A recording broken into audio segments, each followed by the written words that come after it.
وَجَعَلْنَا بَعْضَكُمْ لِبَعْضٍ فِتْنَةً أَتَصْبِرُونَ وَكَانَ رَبُّكَ بَصِيرًا. We never sent any messenger before you, O Muhammad, who did not eat food or go about in the marketplaces.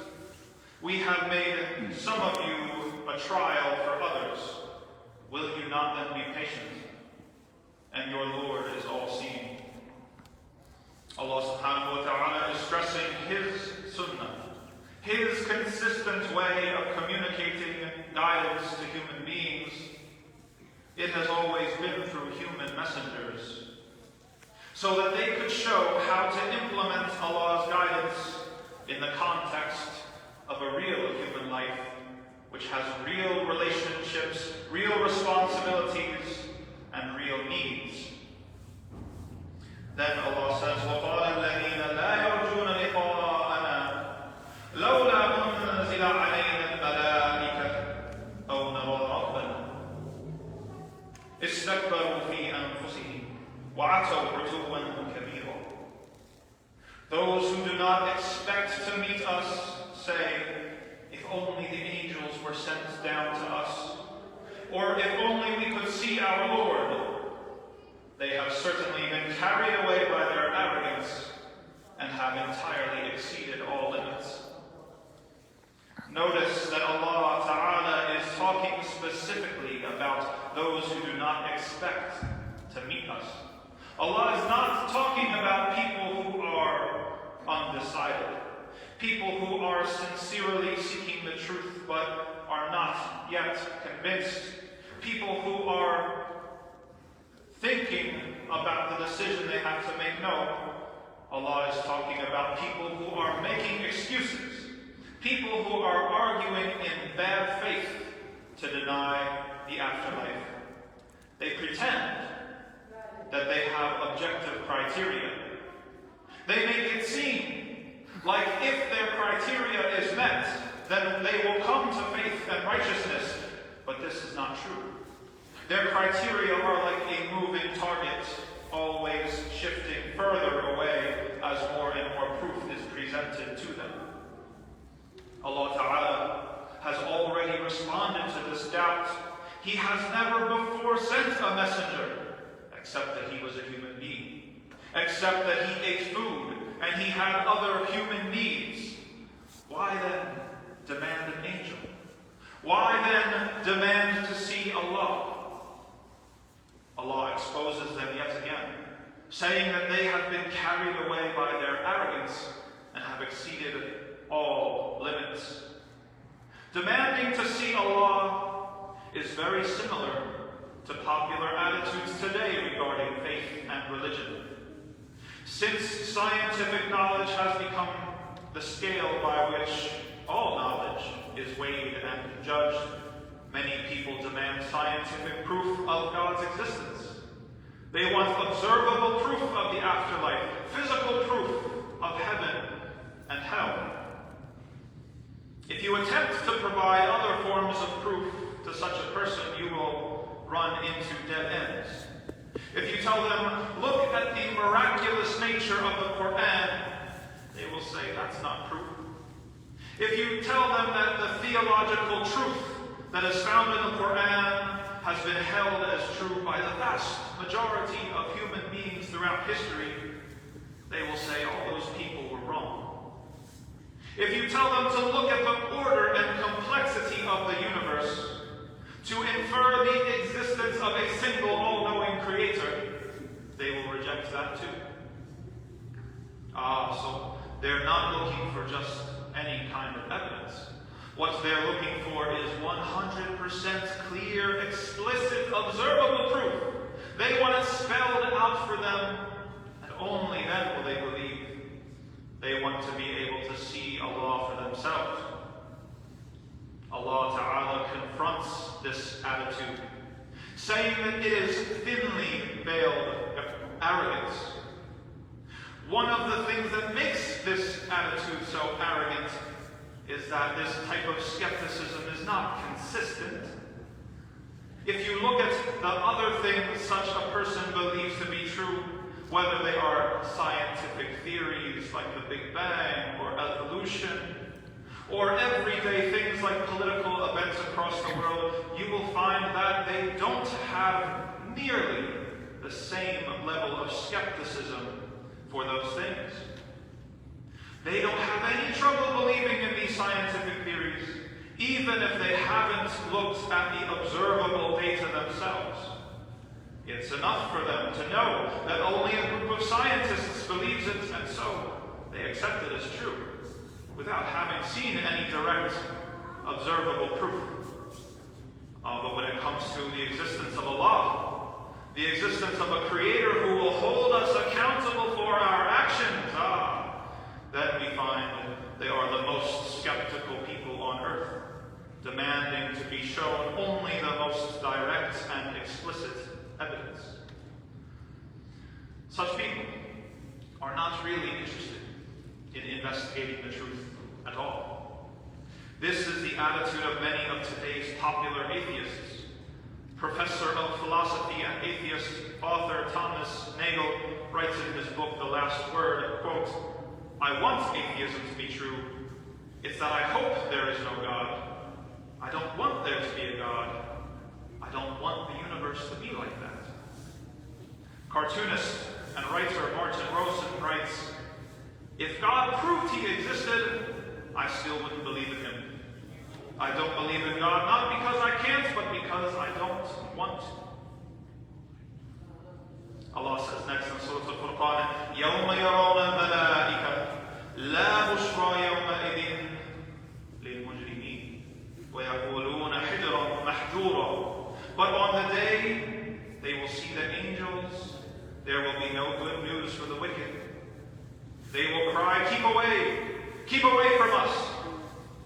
Allah tells us here that if people want to wait until certain observable proof comes to them, they can. But then it will be too late. Such clear proof that will satisfy the posturing of skeptics, will only come when the day of judgment is at hand, and by then it will not benefit anyone. Producing such clear, explicit proof now would defeat the purpose of faith.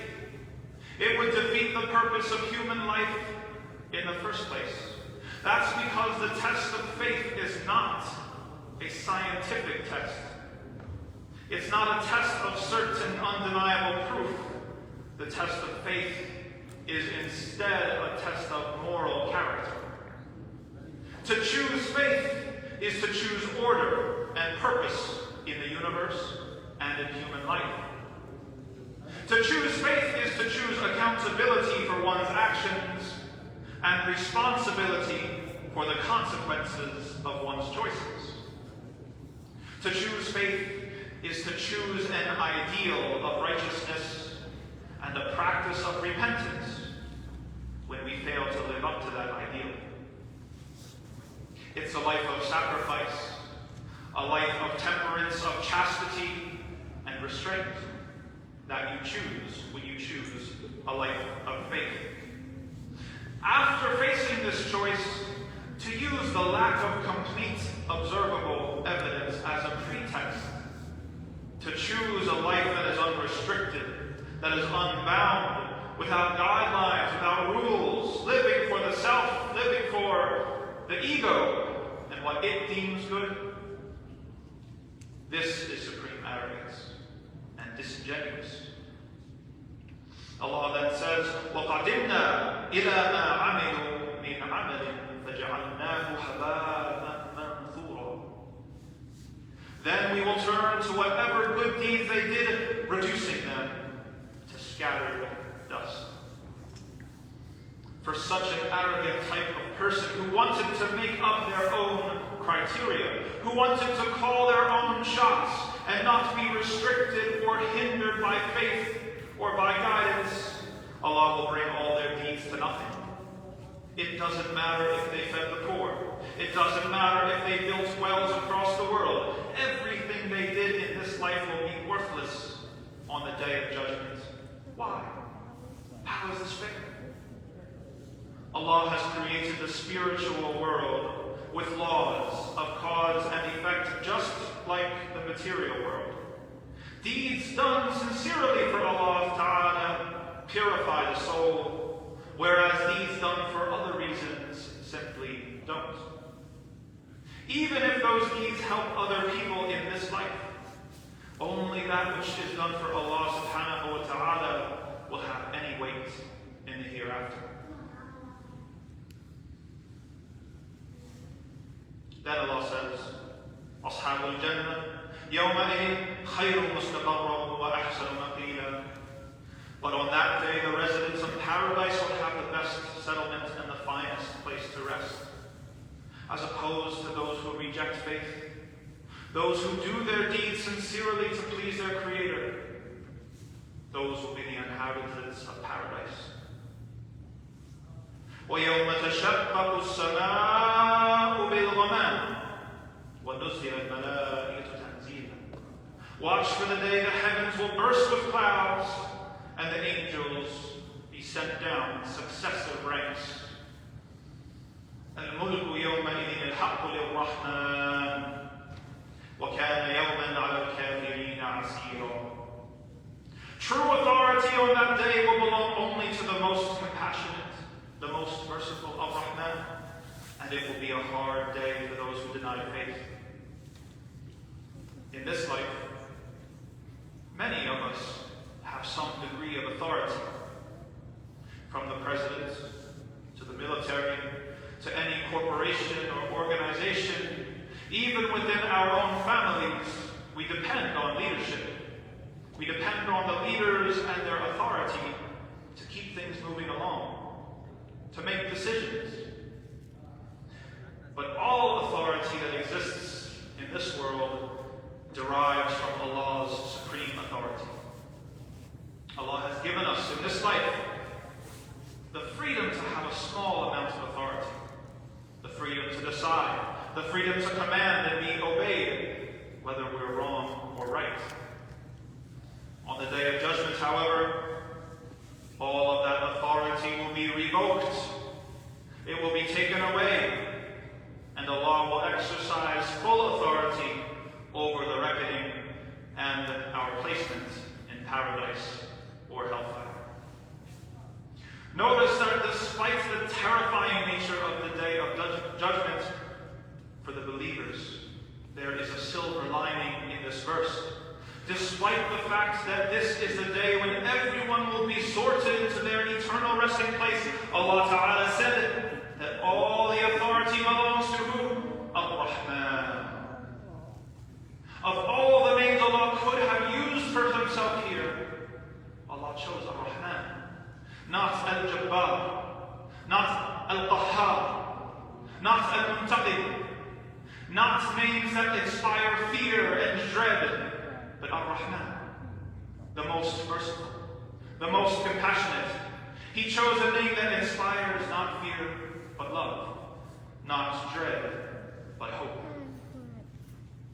And despite that, Allah concludes the verse with a warning. It will be a hard day for those who deny the truth. Those who chose a life without limits, instead of a moral, pious life, they have front-loaded their fun. They've front-loaded their enjoyment.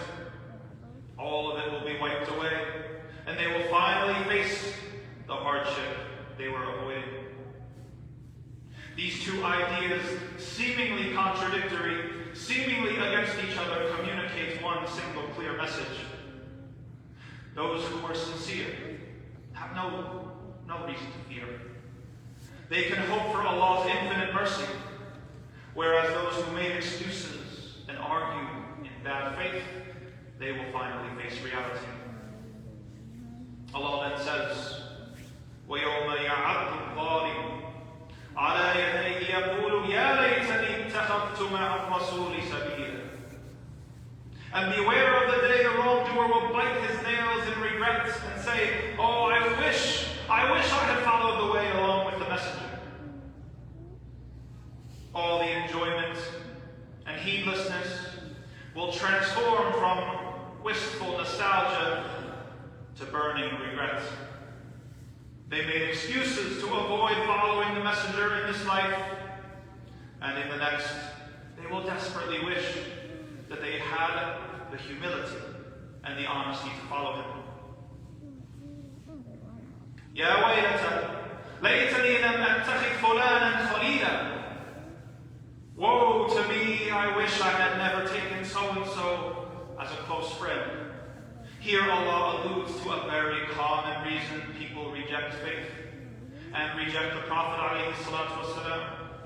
It is because of the influences around them. The Prophet ﷺ, he said, a person is on the path of their close friend, so each of you should look very carefully, should watch who you befriend. Your friends have an unavoidable, undeniable influence on you. Even if you have different ideas and different lifestyles, the people you spend most of your time around influence you. They set the boundaries of what seems normal to you. If your inner circle of friends smoke cigarettes, statistically, you will probably end up smoking cigarettes. Even if you don't do it yourself, smoking cigarettes is going to seem normal to you. You won't be as likely to be bothered by it or think that it's wrong. The same goes for every other single vice and sin, right down to denying Allah and His Messenger. If you spend a good portion of your time with people who deny faith, it will no longer seem like a big deal to you. It will no longer seem strange. Over time, all of the warnings in the Quran will seem shrill and oppressive, backward and outdated. In this way, our emotional reactions are like a litmus test. They show or they indicate where our faith is at. If you want to know who are the awliya of Allah, the saints and the righteous people, look no further than this. The awliya of Allah are those whose emotions are in harmony with Allah's Sharia. They are pleased with what pleases Allah, and they hate what Allah hates. The devil, he wants to corrupt this harmony. He wants to turn it upside down. He wants you to be pleased with what Allah hates and despise what Allah loves. Such a person is one of the devil's awliya, one of his soldiers, whether they realize it or not. There are people like this in this world. I have met plenty, and I'm sure you have too. They hate to see a pious person. They hate to see a chaste person. Just the fact that you live according to a higher standard is enough to make them feel guilty. They would love nothing more than to bring a pious person down to their level, because they want to be validated that what they're doing is okay. If our surroundings dictate what seems normal to us, then controlling our surroundings, especially the surroundings of our children, has to be one of our top priorities. In the short term, we should do our best to give our children an Islamic environment at home. This includes limiting and supervising the use of smartphones, the use of the internet. We simply can't let our children have unlimited, unsupervised screen time and expect them to love what Allah loves.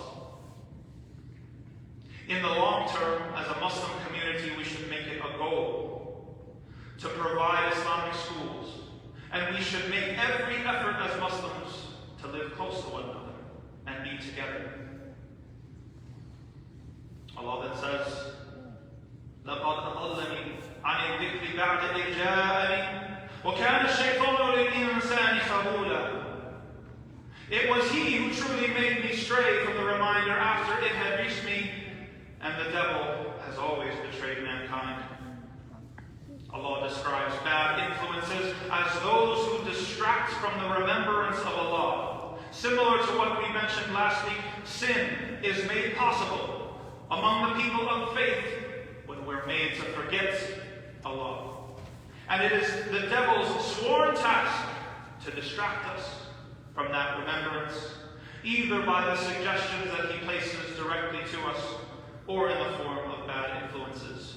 أقول قولي هذا وأستغفر الله لي ولكم ولسائر المسلمين من كل ذنب فاستغفروه إنه هو الغفور الرحيم.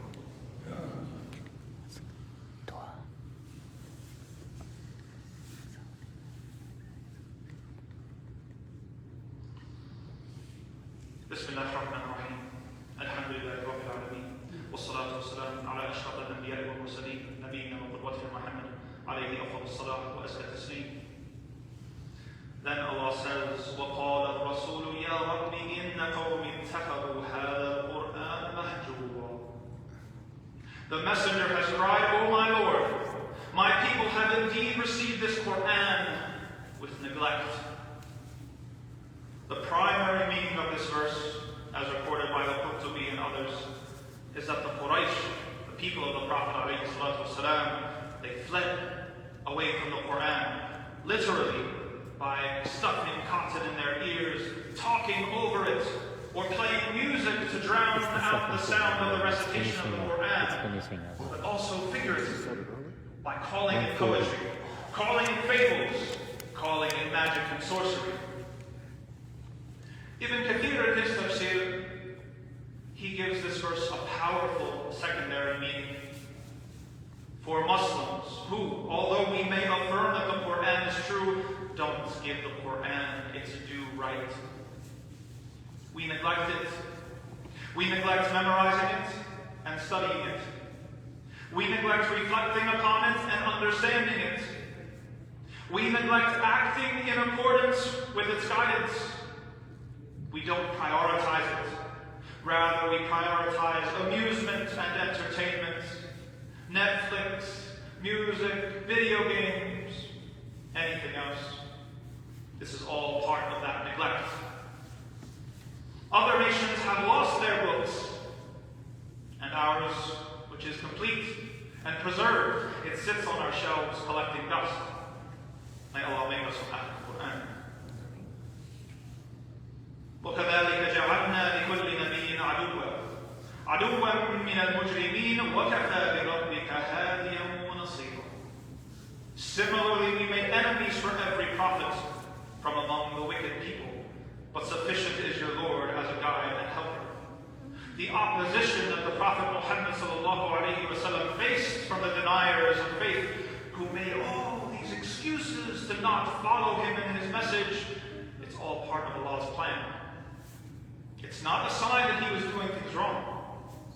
There wasn't a better way that he could have carried out his mission that would have caused those enemies to go away. Similarly, the opposition and struggles we face in our lives are part of Allah's plan for us. Allah tests those whom He loves. And the fact that you are living a righteous life doesn't mean that you won't have enemies. You can't make everyone happy. And as Muslims, we often find ourselves having to be content with doing the right thing and being prepared for criticism and opposition from the wicked. Then Allah says, وَقَالَ الَّذِينَ كَفَرُوا لَوْلَا نُزِّلَ عَلَيْهِ الْقُرْآنُ جُمْلَةً وَاحِدَةً كَذَلِكَ لِنُثَبِّتَ بِهِ فُؤَادَكَ وَرَتَّلْنَاهُ تَرْتِيلًا. The disbelievers say, if only the Qur'an had been sent down to him all at once.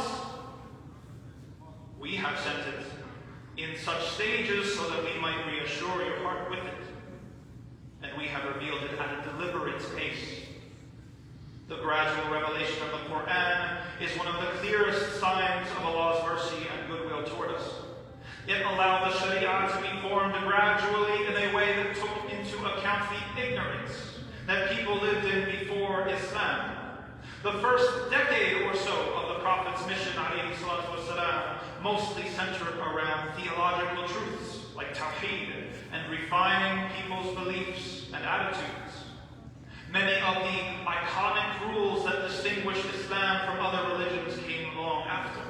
After the Hijrah to Medina, like the hijab, the prohibition of alcohol, the 5 daily prayers, fasting Ramadan. Allah took it slow with people because people take time. Aisha herself, radiallahu anha, our mother, affirmed this when she said, and this is recorded in Sahih al-Bukhari, the only chapters that were sent down at first were some of the short chapters in which paradise and hell were mentioned. That was until the people were certain of Islam. Then the halal and haram were sent down. If the first thing sent down had been, don't drink wine, they would have said, we will never give up wine. Then Allah says, وَلَا يَأْتُونَكَ بِمَثَلٍ إِلَّا جِئْنَاكَ بِالْحَقِّ وَأَحْسَنَ تَفْسِيرًا. Whenever they bring to you an argument, we come to you with the truth and the best explanation. The fact that the Quran was revealed gradually over the course of 23 years provided the opportunity for the revelation to respond directly to the challenges posed to the Prophet ﷺ, usually by the Jewish inhabitants of Medina who were familiar with previous revelations. Parts of Surah Al-Baqarah and Al-Imran and Al-Isra and Al-Kahf and other sections of the Quran were revealed as direct responses to questions posed to the Prophet ﷺ. These questions usually had to do with theological truths, like what is the soul, when is the day of judgment, or they had to do with previous prophets and civilizations, such as the people of the cave or Dhul Qarnayn. Either way, these are things the Prophet ﷺ couldn't possibly have known ahead of time. Nor did he have time to go and ask somebody else the answer. Yet he responded accurately and timely every single time. His questioners never had the opportunity to celebrate an incorrect response. They never stumped him. But instead of believing, most of them simply came up with more questions, establishing their guilt and entrenching their denial. This was and is further proof of the validity of the Quran as revelation and not human invention. Finally, Allah Ta'ala says, الَّذِينَ يُحْشَرُونَ عَلَى وُجُوهِهِمْ إِلَى جَهَنَّمَ أُولَٰئِكَ شَرٌّ مَكَانًا وَأَضَلُّ سَبِيلًا. Those who will be dragged into hell in their faces will be in the worst place and are the farthest from the right way. Allah is referring to the end that awaits all those who knew the truth, but acted to the contrary of what they knew.